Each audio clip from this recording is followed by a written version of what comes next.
Oke, nah ini kita sebetulnya mengulas aja. Sebetulnya ini saya masukkan 2 pertemuan ya, pertemuan 4 dan 5 karena sebetulnya nanti akan saya berikan lembar kerja Excel untuk, teman-teman kerjakan gitu. Jadi sebetulnya yang materi tatap muka ini hanya sebentar saja, cuma pengenalan saja, nanti sisanya, tolong cari referensi lain sama tolong mengerjakan, latihan soalnya gitu.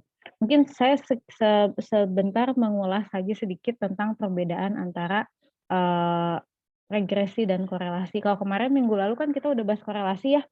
Kalau korelasi itu hanya, terkait dengan, eee, kedekatan, ada kedekatan nggak si A sama si B gitu, seperti itu. Jadi seberapa kuat kedekatannya itu diukur lewat koefisien korelasi. Kalau korelasi jadi hanya ada hubungan nggak antara aku dan kamu istilahnya seperti itu. Nah, seberapa kuat hubungan aku dan kamu. Tapi kalau regresi, dia itu selain daripada, ada hubungan atau tidak, kita ingin melihat sebab akibat yang terjadi di antara hubungan kita gitu istilahnya. Kemudian, karena di regresi itu kita akan melihat bisa jadi ada, hubungan sebab akibat antara 2 variabel atau lebih dari variabel. Minggu lalu sudah dibahas ya bahwa, variabel dependen sama independen. Kalau yang dependen dia yang dipengaruhi atau biasanya kita sebut dengan variabel Y, variabel X adalah variabel bebas atau variabel yang mempengaruhi. Jadi, derajat si X itu akan mempengaruhi, terhadap derajat Y, seperti itu. Kemudian lewat analisis regresi kita bisa memprediksi variabel yang mungkin kita nggak tahu. Jadi di luar dari variabel X ini yang akan mempengaruhi variabel Y, kita bisa mengetahui, kemungkinan-kemungkinan adanya pengaruh dari variabel lain, seperti itu. Jadi sebetulnya, kalau tergantung tujuannya, kalau penelitiannya cukup, hanya ingin tahu ada hubungan antara, aku dan kamu saja, udah selesai sampai situ. Tapi kalau misalnya tidak ada hubungan nih hasilnya dari korelasi, mungkin dia akan sama hasilnya di regresi, jadi tidak perlu diregresi.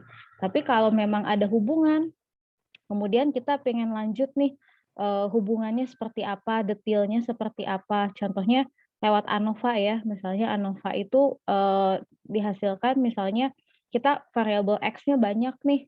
Nah, kita pengen tahu mana yang paling kuat hubungannya, variabel X yang mana yang paling kuat hubungannya dalam mempengaruhi si Y ini, gitu, seperti itu. Nah, itu bisa kita analisis regresi. Nah, ini ada yang tergantung jenisnya, jadi ini masih teori sekali, tapi, mmm, intinya tergantung data kita. Kalau data kita satu variabel bebas saja atau satu X saja, maka, dia regresi sederhana.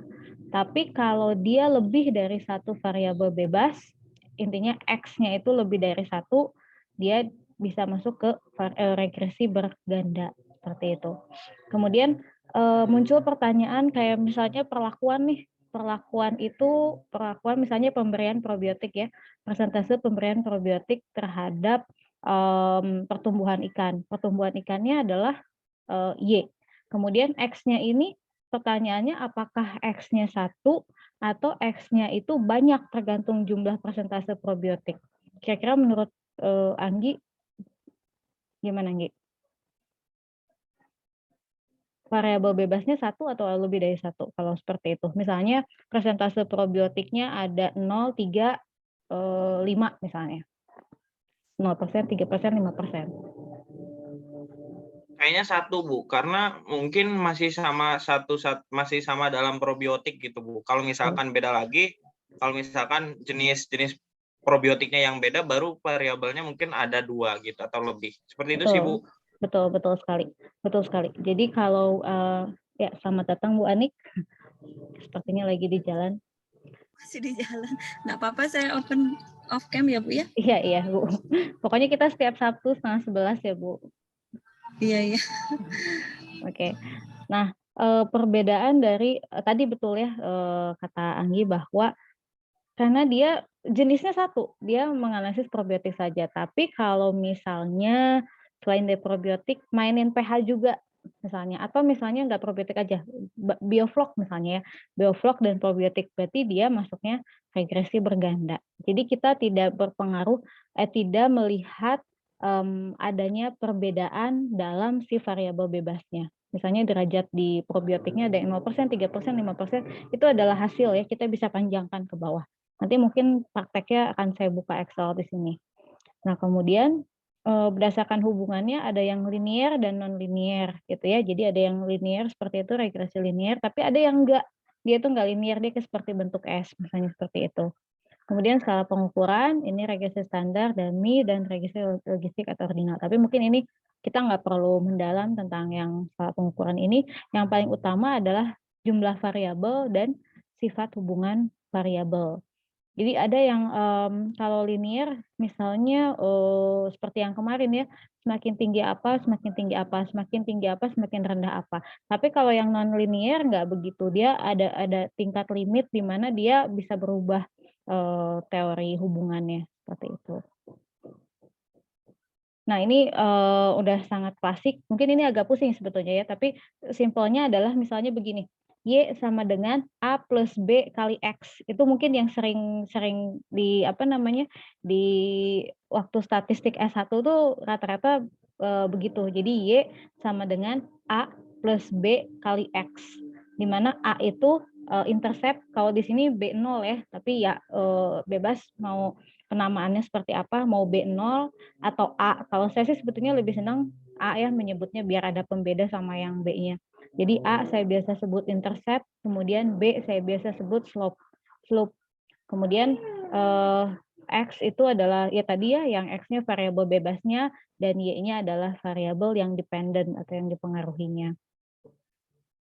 Nah ini independent variable, kalau lebih dari 2 variabel X, maka kita menggunakan regresi berganda. Contohnya misalnya kalau di sosek pengaruh produksi, misalnya dilihat dari variabel X-nya ada jumlah kapasitas tangkapan misalnya begitu ya, kemudian usia misalnya gitu, usia nelayan misalnya, jenis alat tangkapan itu jenis variabel X yang lebih dari satu. Atau contoh kalau di eksperimental itu kayak tadi misalnya penggunaan probiotik dan bioflok. Jadi ada 2 variabel X atau variabel yang mempengaruhi atau independen yang mempengaruhi si variabel Y seperti itu. Jadi kita menganalisis sekaligus 2 variabel X ini untuk melihat pengaruh lebih dari satu variabel bebas terhadap variabel terikat. Jadi langsung saja kita dalam satu metode analisis kita bisa melihat pengaruh si X1 terhadap Y dan si X2 terhadap Y dan tingkat pengaruh keeratan antara 2X ini, X1 dan X2 ini. Kemudian memprediksi nih nilai variabel terikat boleh diketahui nilai-nilai variabel bebas. Oke. Asumsinya adalah Y mengikuti sebaran normal atau antar variabel bebas tidak berkorelasi.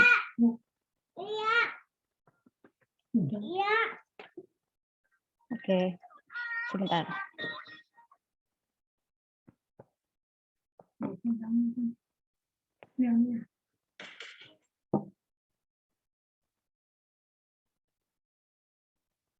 Oke, jadi di korelasi pun bisa dibahas ya tentang ada korelasinya nggak sih? Tadi kan ada hubungannya nggak sih antara X dan Y itu lewat korelasi. Nah, di regresi pun kita akan membahas hal serupa. Bentar. Gimana?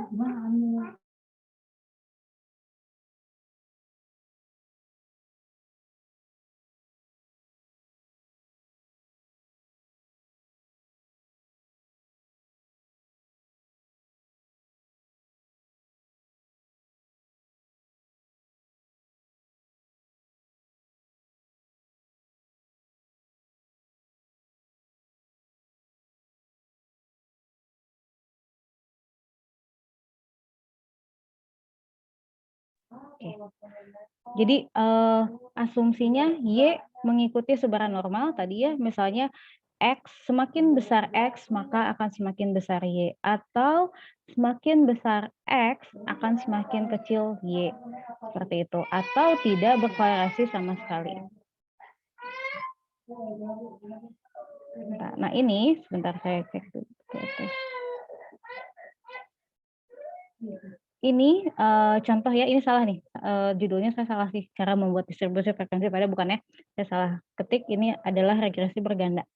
Oke, misalnya contoh dari N-nya 11, kemudian Y-nya adalah pendapatan nelayan tadi ya, ternyata X-nya itu kita masukkan usia, pengalaman kerja, jenis kelamin.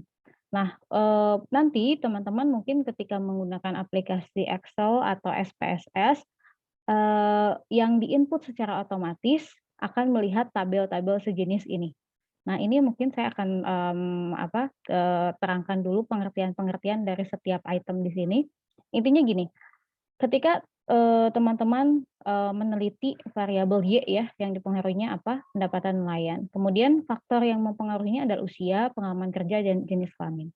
Di sini teman-teman ingin melihat pengaruh X1, X2, X3 atau usia, pengalaman kerja, jenis kelamin terhadap pendapatan nelayan. Ada pengaruhnya nggak satu itu?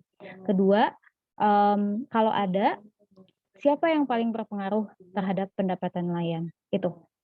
Jadi nanti asumsinya akan kita membuat sebuah hipotesis. Hipotesis 0 tidak ada pengaruh, kemudian hipotesis 1 ada pengaruh antara usia, pengalaman kerja, dan jenis kelamin terhadap pendapatan nelayan. Kemudian kita analisis regresi dan kita ketahui mana di antara ini yang berpengaruh. Jadi misalnya pertanyaan pertama, ada pengaruh nggak sih X1, X2, X3 terhadap Y? Walaupun di sini pada akhirnya hasilnya adalah hanya satu saja, misalnya usia saja yang berpengaruh terhadap pendapatan nelayan, dan X2 dan X3 ini tidak berpengaruh, tetap dia termasuk dalam kategori yang diterima H1, atau ada pengaruh dari X terhadap Y, meskipun hanya satu variabel saja yang mempengaruhi Y, gitu. Jadi kalau korelasi dia hanya sekedar ada hubungan atau tidak, titik sampai situ. Tapi kalau regresi kita pengen tahu pengaruh, ada pengaruh atau tidak. Kalau regresi linier karena X-nya hanya satu, misalnya usia saja, ada pengaruh atau tidak terhadap Y?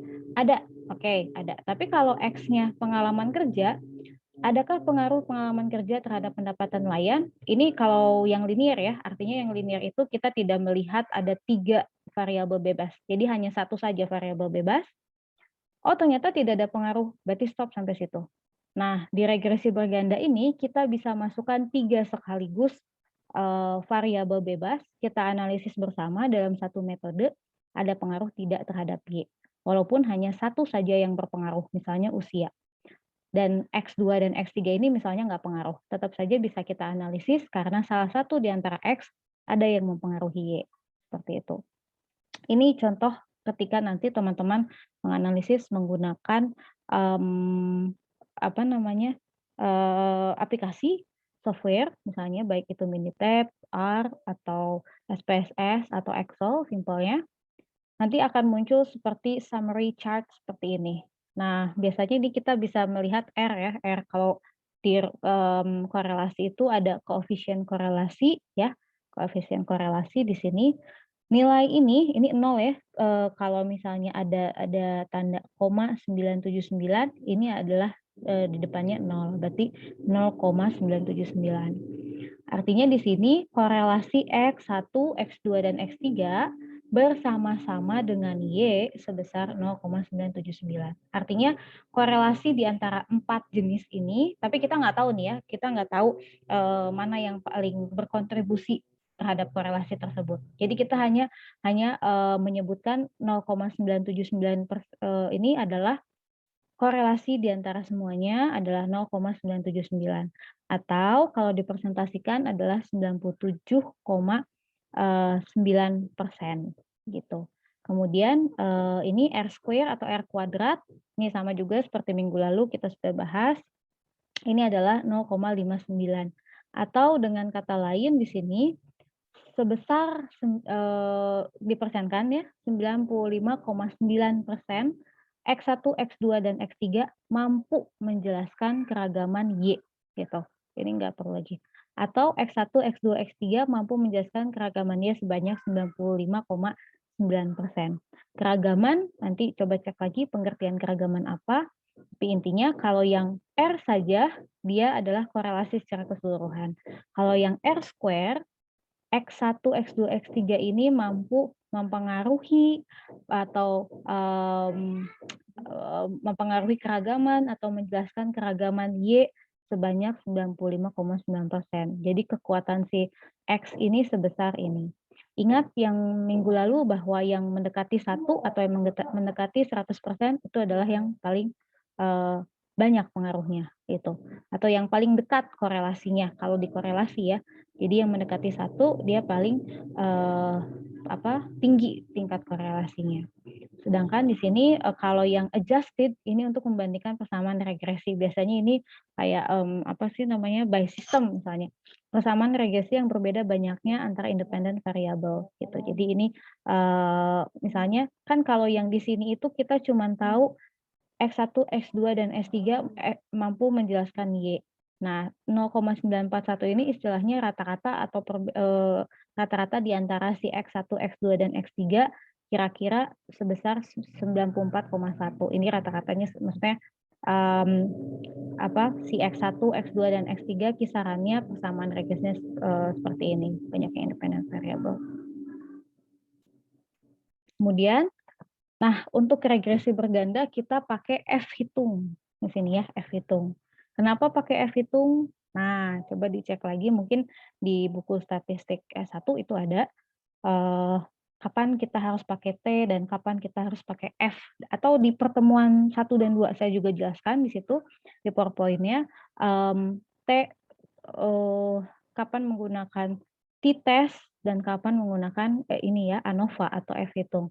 Biasanya kalau anak-anak tuh anak-anak eksperimental terutama akan diuji menggunakan tabel ANOVA. Jika ada perbedaan maka dilanjutkan ke Duncan misalnya seperti itu ya. Oke, nggak apa-apa. Jadi ANOVA ini kita melihat regresi berganda di mana misalnya ada perbedaan tadi ya, kalau kita membuat hipotesis dulu H0 itu tidak ada pengaruh ya, tidak ada pengaruh. Ingat ya, kalau regresi ini adalah kita berbicara soal pengaruh mempengaruhi. Kalau korelasi hanya ada hubungan tidak ada hubungan.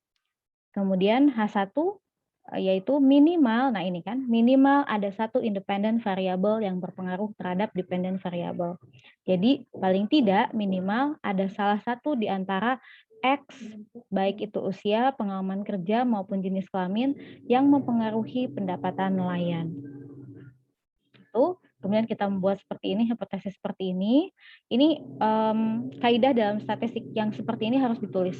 Jadi maka dari itu that's why gitu ketika membuat skripsi atau tesis atau karya ilmiah kita selalu ada yang namanya hipotesis. Jadi hipotesis itu tidak asal ditulis saja sesuai dengan karangan atau sesuai dengan misalnya kerangka pemikiran paling banyak angka berapa kita simpan di situ, no. Tapi hipotesis itu sebetulnya menjelaskan ada pengaruh atau nggak ada pengaruh gitu. Nanti baru misalnya biasanya sih ya hipotesis penelitian itu pengennya ada pengaruh gitu karena kita melihat fenomena. Ada pengaruh antara minimal ada satu di antara variabel X yang mempengaruhi variabel Y. Kemudian biasanya ditambahkan di mana variabel X-nya adalah sekian seperti itu atau variabel X-nya adalah apa gitu. Nah ini di sini kalau ada dalam satu tabel regresi ANOVA, ini derajat bebas ya 3, 7, 10. Ini nanti teman-teman bisa atau saya kasih Excel-nya. Ini ada juga rumusnya cara menentukan DF dari regresi, residual dan total. Kalau total sudah jelas ya N-1 atau 11 dikurangi 1 gitu. Nah, kemudian nanti secara otomatis kalau menggunakan Excel, kita bisa menggunakan Excel secara otomatis, nanti muncul tabel ANOVA lewat data analisis, kemudian kita bandingkan F hitung dengan F tabel. Ini F hitungnya ya, 54,401. 2. Jika F hitung lebih besar dari F tabel, maka terima H1. Gitu. Nah, untuk melihat F tabel bagaimana, sebetulnya sih kalau di kurikulum saya waktu S1 dan saya ngajar kebetulan statistik juga, kita memberikan namanya tabel T, tabel F, tabel X juga, tabel chi-square, atau teman-teman bisa download, cari di Google tentang tabel itu dan cara membaca tabel. Jadi misalnya F tabel nih, nanti dilihat DF-nya berapa, DF itu derajat bebasnya, misalnya N-1 ya, F itu berarti 10, kalau banyaknya data 11, berarti 11 dikurangi 1 sama dengan 10. Kemudian dilihat standar selang kepercayaannya, biasanya kita pakai yang standar saja, selang kepercayaan 95%. Atau kalau tidak ditulis, biasanya sistem sudah otomatis dia pasti 95%. Kecuali kita ubah selang kepercayaannya menjadi 99% atau 90% dan lain sebagainya. Minggu lalu juga sudah saya jelaskan bahwa kalau selang kepercayaan 95%, artinya standar errornya atau errornya adalah 5% atau 0,05 gitu ya. Kalau 95%, jadi nanti di tabel itu ada keterangannya. Dia yang diketahuinya selang kepercayaan atau error. Kalau selang kepercayaan 95%, berarti errornya 5%. Atau 5% didesimalkan adalah 0,05 gitu. Itu kita biasa pakai yang 95%. Itu kemudian dilihat F tabelnya berapa. Kalau nilai F hitung ini 54,402 ini lebih besar dari F tabel, maka terima H1. Kemudian bandingkan signifikan dengan taraf nyata. Nah, ini taraf nyata. Taraf nyatanya adalah 0,05 berarti ya, karena tadi kita pakainya selang kepercayaan 95%, artinya 0,5. Berarti si taraf nyatanya adalah 0,5. Di sini ternyata signifikansinya kurang dari taraf nyata, artinya terima H1. Di sini 0,000, nggak tahu 0,000 berapa, pasti kurang dari 0,5 gitu. Maka terima H1. Nih ya, minimal independent variable berpengaruh terhadap. Jadi kesimpulannya H1 ini masih kita ngomongin minimal satu independent variable yang berpengaruh terhadap dependent variable. Artinya paling tidak sudah terbukti ya, H1-nya ini minimal ada pengaruh dari X terhadap Y. Nah, X yang mana? Minimal ada 1. Jadi minimal walaupun cuma 1, dia tetap kita masukkan H1. Tetap ada pengaruh X terhadap Y. Walaupun misalnya X-nya ada 10, tapi ternyata ketika kita uji cuma X1 doang yang berpengaruh terhadap Y, itu tetap terima H1. Karena syaratnya hanya minimal ada satu variabel independen atau X yang berpengaruh terhadap dependent variable atau Y. Nah, pertanyaannya yang mana? Oke, nanti kita masuk ke tabel selanjutnya di sini. Jadi ANOVA, kemudian regresi berganda. Di sini nanti akan dikategorikan seperti ini. Tapi misalnya tergantung teman-teman tabelnya nulis apa. Apakah di atasnya usia, pengalaman kerja, dan jenis kelamin, atau X1, X2, X3 nggak apa-apa. Nah, ini di sini ada B, ini untuk mendeskripsikan tadi ya, Y misalnya sama dengan A plus B1, B2, dan seterusnya. Jadi X1, X2, X3-nya adalah ini ya, usia, pengalaman kerja, dan jenis kelamin. Nah, ini min 9.071 ini adalah intercept atau A, atau tadi kalau sesuai dengan rumus PowerPoint B0 ya. Jadi tapi kita nyebutnya dia intercept, ditambah yang ini, 3 ini adalah slope. Slope dari X1, ini slope dari X2, ini slope dari X3. Jadi nanti rumusnya akan seperti ini. Min 9.071,764 plus 1.148 X1. X1 apa? Usia. Kemudian 1.513 X2 dan 5.239 X3. Jadi pengaruhnya itu beda-beda ya, slope-nya berbeda-beda. Kemudian ini standar error-nya. Nah, ini kita lihat di sini di sini. Nah, ini di sini beta ini adalah usia lebih dominan dibandingkan pengalaman kerja dan jenis kelamin terhadap income. Kita lihat di sini. ini untuk melihat dominansi di antara variabel X yang mempengaruhi variabel Y. Dominansinya ternyata lebih banyak usia. Jadi si usia ini paling dominan terhadap pengaruhnya terhadap perubahan Y gitu. Tapi kita harus lihat juga T hitungnya. Nah, ini kita nggak ngomongin F lagi, tapi T. Karena kalau yang F itu, jadi simpelnya kalau F hitung itu dia hanya melihat keseluruhan X yang ada, apakah berpengaruh terhadap Y atau tidak. Kalau kita mau melihat one by one,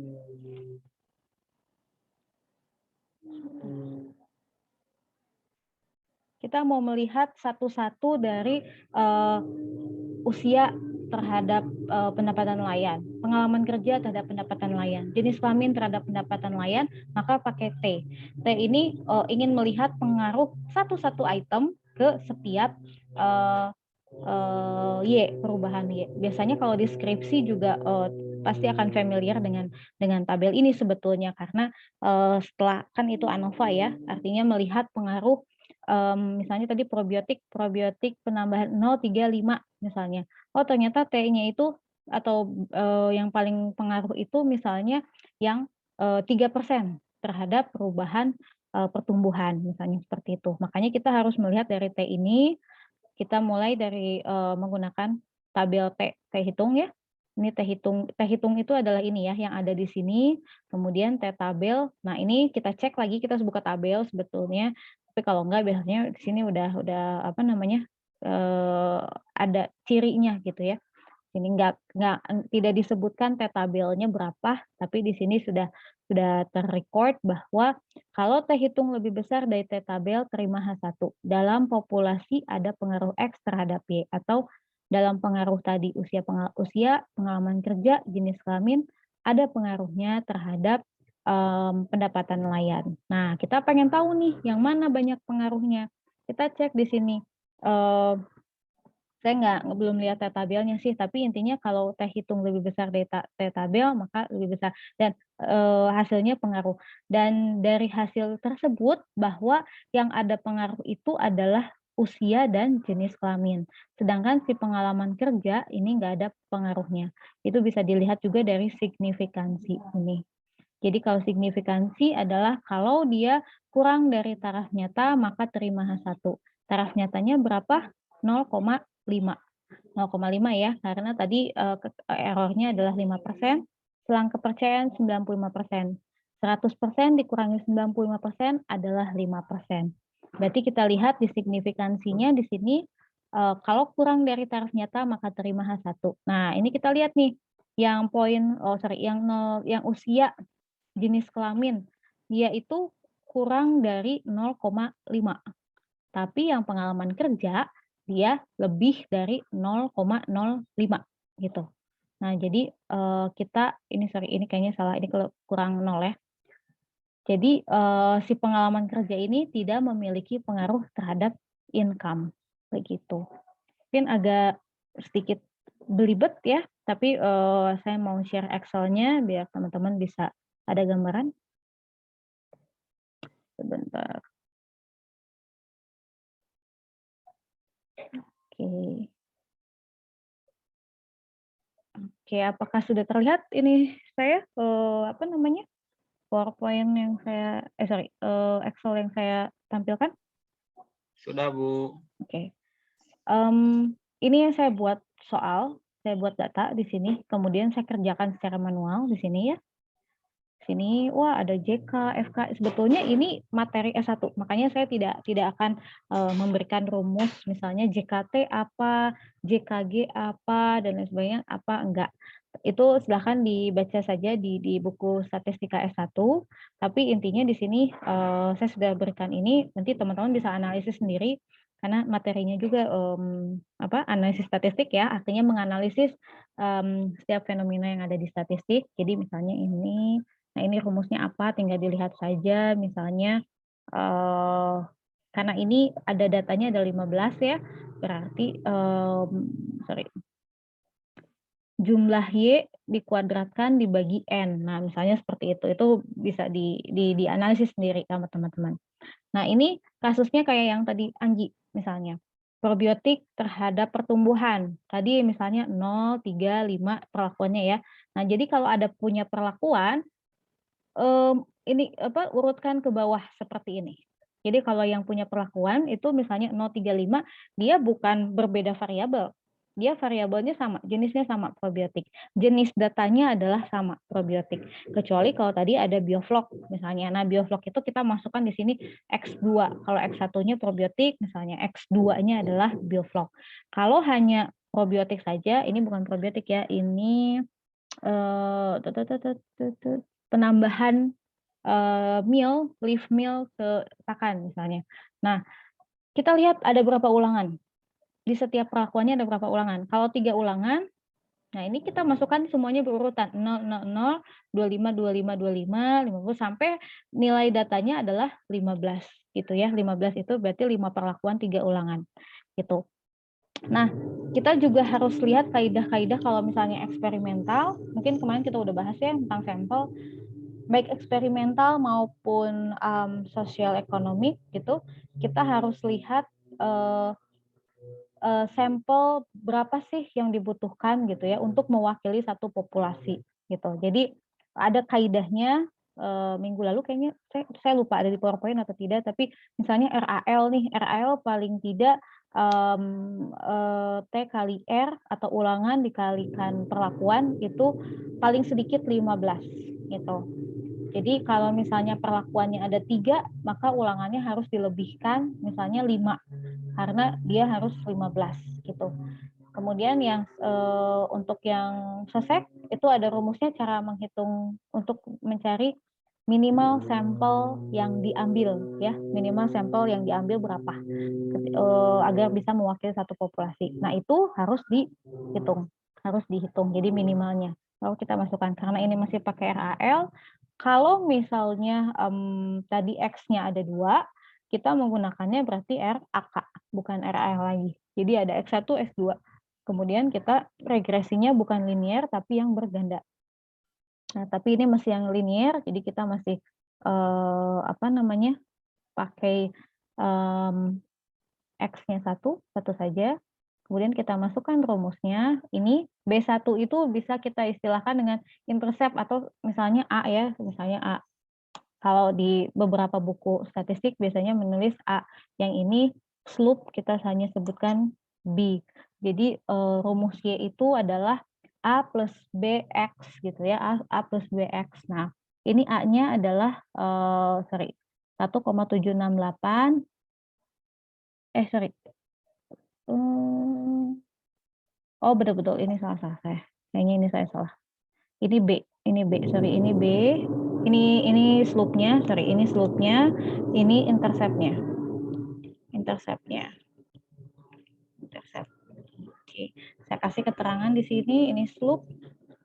Ya nggak susah ininya, ini intercept. Nah, rumus Y itu adalah intercept plus slope kali X. Berarti intercept-nya di sini adalah 1,32057 sekian. Nah, ini diusahakan dalam perhitungan jangan dibulatkan dulu. Tapi kalau udah sampai regresi kayak gini ya teman-teman bolehlah membulatkan misalnya 2 atau 3 angka di belakang koma. 1,32 sekian, kemudian plus BX plus slope kali X. Nah, slope-nya kebetulan minus ya, minus 0, sekian, berarti kita bukan plus tapi min 0,00 karena memang nilai slope-nya dia min. Apa artinya kalau nilai slope min? Ketika di-plotting ke dalam grafik X dan Y ini, kalau regresi linear positif waktu itu udah minggu lalu kayaknya ya, sama dengan korelasi, kalau dia positif semakin tinggi nilai X, maka semakin tinggi nilai Y. Tapi ini kebalikannya, semakin tinggi nilai X, makin menurun nilai Y. Sorry. Itu kenapa nilai slope-nya ditandai minus. Tandanya ada korelasi atau regresinya bersifat negatif gitu. Kemudian ini tinggal dimasukkan bla bla bla bla bla. Oke. Nah, ini kita lihat ya di sini, ini saya ngitungnya manual semua. Jadi maksudnya manual itu kita, nah ini kayak gini, masukin rumus, formula bla bla bla bla, kita cari semua galat, galat murni, istilah-istilah begini ya, tapi kalau dalam bahasa Inggris bukan galat ya. Nah, kayak gitu. Kemudian kalau di simpelnya, kalau di data analisis, nanti teman-teman ada Excel-nya, ada tulisan data analisis nggak? Kalau tidak ada, pilih file, kemudian option, kemudian add-ins, kemudian ini nih, analysis toolpack. Ini saya udah yang toolpack tanpa VBA ya. Yang nih, analysis toolpack tanpa VBA, kemudian go. Nanti akan muncul data analisis seperti ini. Nah, simpelnya kalau misalnya mau otomatis nih, kalau ini kan manual ya, perhitungan manual, biasanya dulu waktu S1 pasti disuruh ngerjain yang kayak gini. Harus masuk semuanya, analisis statistik manualnya, JKG, JKT-nya semua dimasukin gitu ya di lampiran. Padahal nggak juga sih sebetulnya. Jadi teman-teman cukup data analisis, ini di data adanya, data analisis. Kemudian pilih yang regression, ini regression, oke. Kemudian pilih sumbu Y, jangan kebalik, ini sumbu Y, sebentar. Sumbu Y itu berarti dari 1 sampai dengan 15. Ingat ya, walaupun eksperimental, tetap ulangannya dihitung. Gitu. Jadi ada 15 data. Itu karena 3 ulangan, 5 perlakuan. Oke, kita masukkan dan sumbu X. X-nya berarti di sini 0-nya ada 3 karena 3 ulangan, 25-nya sama, 50-nya sama, 75 sama, dan 100-nya sama. Oke. Kemudian ini confident level nih, ini selang kepercayaan 95%. Artinya errornya hanya 5%, selang kepercayaannya 95%. Ini bisa diganti-ganti sama teman-teman, tapi saya pilih enggak. Ini new worksheet, oke ya. Kita ini, kalau mau pakai residual ini boleh ditandain ini ya, not probability ini nanti banyak tabelnya. Oke, oke. Nah, nanti akan muncul seperti ini. Kita lihat perhitungannya. Ini ya, F dulu, F136 enggak? Sama ya? Gitu. Jadi simple banget. F136. Kemudian nih di sini juga ada R square nih ya, tadi ya R square, adjusted R square, standar errornya. Kemudian multiple R-nya berapa, R-nya berapa, 0,95. Berarti pengaruh si X, semua X itu terhadap bersama dengan Y adalah 0,95 atau 95%,5. Atau R square pengaruh terhadap keseluruhan X terhadap Y adalah 0,91 itu. Kemudian mana ya, saya perhitungan B, ini A, oke. Iya, sebentar saya. Iya. Nah, ini intercept 1,32 apa sayang? Iya, oke. Ini buat apa ini? Ini minum. Enggak. Nah, ini ya. Tadi kita sebentar. Nah, ini oke, ini perhitungan manualnya. Intercept-nya 1,32. Di perhitungan yang tadi kita langsung otomatis data analisis 1,32 juga. Kemudian ini atas slope-nya, karena ini variabelnya cuma 1 ya, jadi biasanya slope itu tulisannya X variabel 1, min 0,00627. Min 0,0627 atau min 0,0062 min 0,0063 gitu, sama ya ini. Jadi kayak gitu. Jadi itu yang dilihatnya. Jadi ternyata ini adalah hubungan regresinya negatif. Gitu. Ini nanti saya kasihkan, nanti ada latihannya. Jadi saya minta teman-teman untuk membuat data apapun. Pertama dimasukkan dulu ke yang manual. Jangan terkecoh ya sama rumus-rumus yang ini. Jadi sesuaikan saja dengan tabelnya teman-teman, karena ini saya ada 15. Jadi contohnya begini. Misalnya ini FK nih, ini 15 karena saya punya 15 data. Perlakuan dikali ulangan. Nah, saya minta teman-teman menggunakan data yang teman-teman, boleh data apapun silahkan, kalau banyak ya silahkan berarti datanya lebih dari 15. Nah ininya pun harus diganti gitu ya. Terus kemudian dicek satu-satu bahwa ini C18 itu apa? C18 itu sigma Y, berarti ya jumlah dari keseluruhan Y, maka jangan sampai terkecoh gitu. Jadi saya minta nanti teman-teman memodifikasi si perhitungan manual ini, dipelajari, dianalisis oleh masing-masing teman-teman, dan menggunakan data teman-teman kemudian dimasukkan, diplotkan sehingga menghasilkan rumus Y apa gitu ya. Y sama dengan intercept ditambah slope kali X gitu. Kemudian divalidasi dengan menggunakan rumus yang sudah otomatis, tinggal data analisis, kemudian regresi. Nanti akan muncul di sheet sebelahnya kalau teman-teman pilih